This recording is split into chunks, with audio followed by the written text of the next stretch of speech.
Welcome to another class in the series of making your own sketchbooks and illustrated journals.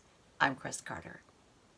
In this class, you'll learn the method of double needle Coptic stitching.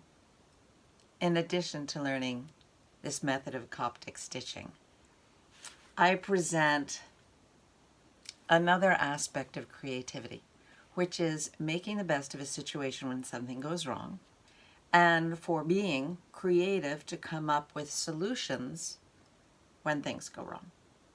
You'll see what I'm talking about when you get into the class.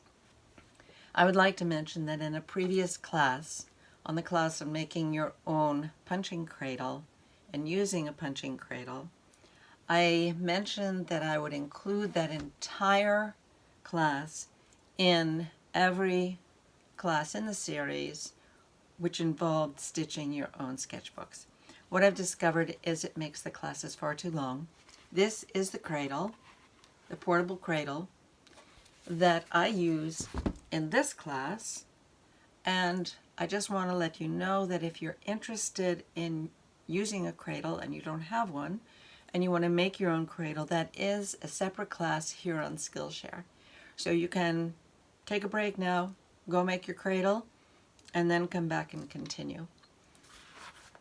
If you don't have a cradle, don't wish to make a cradle, you can punch the holes by hand. I will include a session in this class on punching holes without a cradle, and that just adds a little bit of extra time to the class.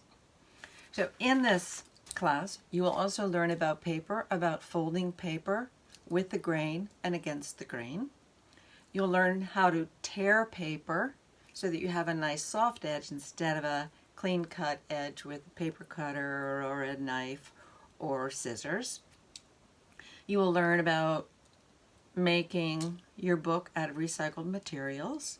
I'll be using a cover that I created from a shoebox.